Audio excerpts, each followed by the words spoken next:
What's going on, everybody? How y'all doing? Welcome back to the channel. If you guys haven't already, make sure you like, comment, and subscribe, and be sure to turn on your notifications so you guys can stay up to date with what's going on with the channel. I'm gonna give you guys the my recap of the Ravens game. I'll give you a little bit from what I thought happened, what happened when it comes down to the Raiders and the Ravens, the scheme and stuff like that. So first and foremost, I knew for a fact the Ravens had to control Josh Jacobs, in which, yeah, he got a touchdown, but they pretty much he didn't run just all over them all night. He had some good runs. That was expected. For the most part, the Ravens kind of kept him in check, if you will. The other thing is the Ravens made Derek Carr look like he was the second coming of Peyton Manning, because he was able to get what he wanted when it comes down to the matchups with Darren Waller and even other receivers like Zay Jones. There's no reason why Zay Jones should get open, even with our injuries on our secondary.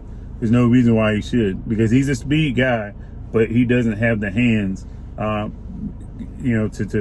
go out and really just require a double team or whatever it may be. So at best, we put a speed guy on him, but for the most part, he shouldn't be getting wide open, and let alone scoring touchdowns on any of our teams, or anybody on our team. The other thing is, I think Wink Martindale has to understand who he's going against when it comes down to Waller, because Darren Waller did exactly what we thought he would do if you gave him the opportunity. This guy is not in the top tight end discussion just by who he is, just by his name, just because he's practicing sobriety and he's been sober for X amount of years. That's not gotten him the recognition of being a top tight end. It's his work ethic.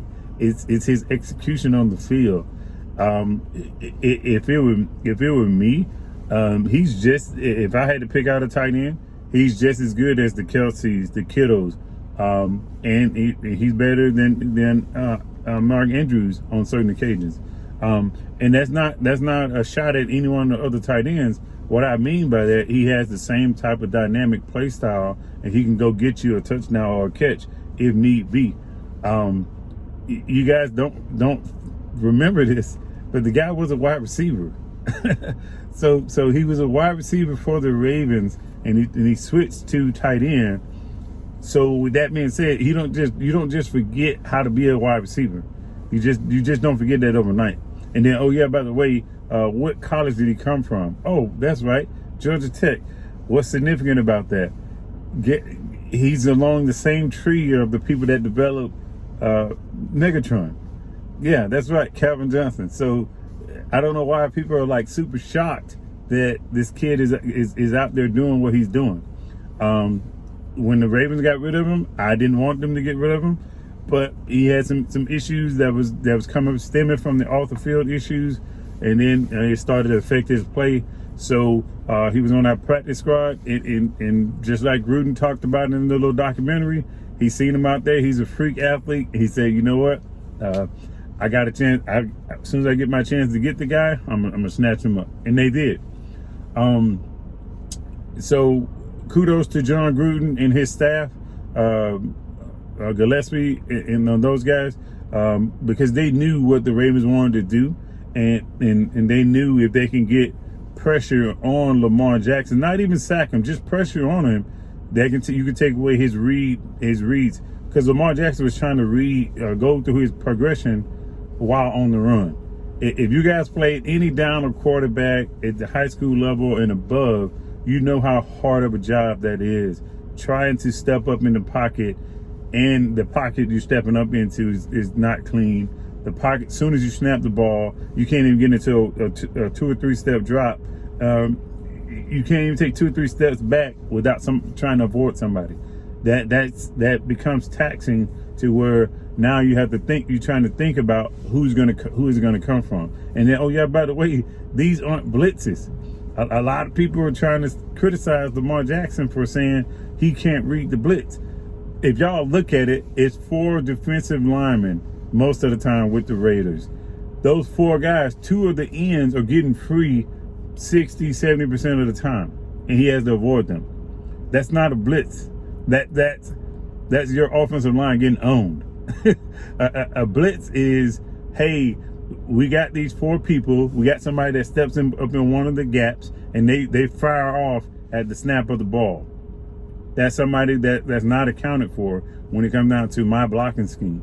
Now, the way the blocking scheme works, though, is, so if you have 5 linemen, right? You have 5 linemen, and you have those 4 guys. What's supposed to happen is you go man on, right? You go man on until you decipher what kind of play you guys are running. If it's a pass pro, you go man on. You got a running back with you. The running back take care of who comes off his particular side, and then that one lineman, 9 times out of 10, it'll probably end up being a guard or the center on the opposite side where the running back is, 9 times out of 10. And the reason why I say that 9 times out of 10 is because it could be the center if that D tackle from the left side of the line pushes in and pushes outward towards the guard. If he pushes outward towards the guard, now the center kind of shift over to the left and take up anybody that's spilling from the left. And then on the right side, the running back would pick up the guy if anybody was spilling from the right side. But then if you turn around and the 2 outmost guys are getting beat, and everybody in the middle is kind of keeping their holding their block, then those 3 linemen versus those 2 defensive tackles, they're going to win that matchup, and you won't have any pressure from that particular part. If you guys look at it, I wouldn't say all of the pressure, but most of the pressure came from the outsides, from the very outsides in the defensive ends. It was Nasir and freaking Crosby. So moving along to the Ravens side of the house. First off, starting with the offense. Offensive line, you can tell this line needs work when it comes down to chemistry, the role of everybody, blocking scheme, and so forth. Because there were times that Tyson Williams didn't know who to block based off of who was coming free and so forth. There was times that he could have helped Villanueva, but he didn't know how to help Villanueva because he was thinking, hey, Villanueva was going to at least be able to get a body on the guy soon as the snap hits. But when Villanueva whiffs, right, and now he goes to look to the left or look to the right or even step up, because if he whiffs and he pushes out this way, the running back is going to try and move out of the way of that. Now, what should happen if he moves out of the way of it? He is also basically saying, hey, look, I'm moving out of the way to let you come back and correct your mistake. But if you get beat so bad to where, hey, even my movement out of the way is just making it worse, then right then and there, hey, guess what? It's like you're trying to basically say, hey, look, Villanueva, just don't even block the guy. Let him come to me and I'll block him. Everybody knows that's not a good recipe to block. When a block have a D end, have a running back straight up toe to toe on a D end. Now, the other thing is you guys can tell that Tyson Williams doesn't have the experience pass blocking, because there was times to where he was not remaining to the center of the rusher's body. And what I mean by that is that, hey, if you keep the good rule of thumb, if you keep your head towards the center of that particular rusher's body, 9 times out of 10 you can get what we call a chip on him. You get a chip on him, that'll buy you a little bit more time. He has to then do some kind of pass rush move to get past you, and by the time he do that, that should have triggered Villanueva to get back out there and help that guy block, but it didn't happen for whatever reason. All right. The other thing is people were criticizing Lamar about checkdowns. you guys, until you understand what the plays are, or you have a copy of the playbook, you guys watching at home, it just looked like Lamar Jackson is making some errant throws at some time. Now, am I going to sit and tell you that, hey, Lamar Jackson was spot on all night last night, on Monday night? Absolutely not. I would never tell you that. But what I will tell you is that certain plays require certain type of reads when it comes down to, hey, pre-snap, I already have a 1, 2, and a 3 read. 1, 2, and 3 read. That's if I get to him, though. Because if I call a play, if I call trips to the right, and they send a blitz from the right that's pushing me to my left, it's going to be kind of hard for me to read back to the right of the field. So guess what I got to do at that point, right? I got to read what's on the left of me. And then, oh yeah, by the way, if the left of me is in the mindset of, hey, okay, I know they call this play, all these people over here on the right are the reads, I'm not supposed to get this ball. Sometimes those receivers have lapse in judgment.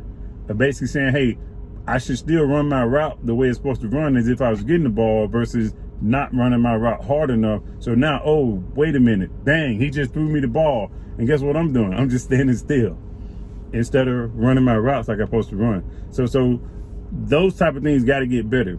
And I think Greg Roman got to put a special emphasis on everybody needs to run their route as if they're getting the ball 100% of the time. Now, I know you're not going to be able to go 100% speed, but you got to run your routes at least to keep the defense honest. And then on top of this, if you run your route like it's supposed to be ran, you won't have to worry about those errant throws. Because guess what? 9 times out of 10, if they do that, right, they do blitz from the right side, right, chances are they're going to buckle down on the small stuff, on the short stuff, on the left-hand side if they blitz from here. Because if not, you basically sabotage their entire defense. Now, what could happen is if the Ravens gets good enough to where they can negate that pass rush or whoever it is that's coming from that right side, and then he can turn around and have a route being checked, a route being audible on that right side. So as soon as those guys vacate that area, that one of those guys that's there, he audibles the route. I don't know if Lamar has the ability to do that when it comes down to what his limitation is within the offense, because it's also about, just because you're the quarterback doesn't necessarily mean you have the ability to audible within the offense. That coordinator could say, no, absolutely not. Do not audible anything. I don't know what him and Roman's relationship is, so we can only speculate at this point. All right. The other thing is the wide receivers. I like the wide receivers, what the wide receivers were doing. We need a little bit more of it. The connection to Sammy Watkins and Hollywood Brown, it remains to be good. I like it so far. I just want to know what is it going to look like once we are back at full strength with Bateman and everybody start to click. I just want to know what that's going to look like. Who is going to get the diminished role? Is Roman going to try and keep all 3 wide receivers getting their looks and so forth, as well as with Andrew, keeping Andrew as a part of the game plan? The other thing that I would like to see coming forward is which running back, the veterans, is going to take most of the snaps. Right now, it's looking like Latavius Murray. I don't see Le'Veon Bell staying off the field as he gets more and more comfortable with this offense. Part of the reason for that is because how he runs his routes and his ability to catch and pass block. I just don't see him, even if he's just a third down back. I don't see how you keep him off the field. I just don't see it. Now, for the last thing I'm going to talk about is the Ravens defense. Wink, there's some stuff we got to work on.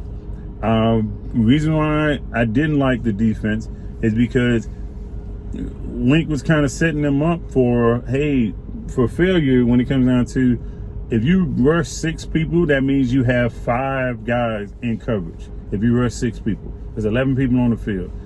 And it's very, very simple math. If you rush 5 or 6 people, the rest of them is basically into coverage. Now, what sucks about this is when you rush them, right? Those 6 or those 5 that's remaining don't know what their role is or what they're trying to negate or stop the defense from getting. And what I mean by this is, hey, okay, if the tight end comes from the right side and spills over to the left, am I taking the underneath, or do I pass it off? And you compromise the defense with them not knowing this, because you lose a guy like Marcus Peters to where, hey, okay, that particular communication pre-snap and post-snap is not there now. These guys are out there just saying, hey, okay, look, if a guy comes in my area, I'm going to grab him. The guy comes in your area, which is fine normally, but if a guy comes into your area, right, you jump on that guy and the other guy's trailing with him because he thought, hey, guess what, I'm supposed to have him, right? Now that right side of the field where that guy came from is 100% wide open. 100% wide open. So with that being said, now it's essentially a layup throw. And what I mean by layup throw is it's very easy to make a layup. It should be. And you basically just throw the ball down the field to the guy and they catch it, and whatever you get, you get. That's part of what happened with the 35 seconds. In the 35 seconds, the Ravens was up 3 when they just kicked the field goal, and they let them drive down the field and get a field goal, a 55-yard field goal. That's part of the thing that happened. What I would have done if it was me, I would have rushed 3, and I would have put 8 back. I would have put quarters, and then I would have put 4 guys in the middle of the field to basically take it from sideline to hash to hash, sideline to sideline to hash on the right, and I have 2 guys on the hashes playing towards the middle of the field, intersected. And if the running back came up and did whatever you're gonna do, that's fine. Just keep him in bounds. The tight ends, anybody that's going over top of me or anything like that, those 4 guys that was in the front, those guys are basically just gonna, hey, make sure you keep them in bounds. Keep them in bounds, force them to use a timeout, or force them to run clock. Matter of fact, they didn't have timeouts. So I would have forced them to run more clock off, and make sure they do not catch the ball. They do not catch the ball. As much as you wanted to hey, you want the blitz and so forth like that, that's not the time. That's not the time. 35 seconds left. You got to ensure you get this win. You got to ensure that you get it. And then, oh yeah, by the way, guess what I would have did? I would have spread out my line, my defensive line, as much as I could to say, hey, okay, look, I don't care what's going on. He cannot throw this ball deep. You can get the little 5-7 yards check down. He cannot get anything bigger than that. Okay, and that's just my 2 cents. But I'm not a defensive coordinator, nor am I the offensive coordinator for the Baltimore Ravens. It's just something I would have did as being a coach and understanding the game. That's some of the stuff I would have did. Now, some people may say may not agree with my methodology when it comes down to the passing concepts, the defensive concepts, and so forth and so on. So with that being said, if you got something that you would have done differently, please feel free to comment below or what you guys would have done in the dime seconds. Your team's up 3. You got 35 seconds before the end of regulation. What would you have done? What kind of defense would you have called? If you needed to go down the field, what kind of passing concept would you have called? All right, so thank you guys once again for showing love to this channel. Be sure to make sure you like, comment, and subscribe if you haven't already. And be sure to turn your notifications on. And I'll see you guys in the next one. Peace.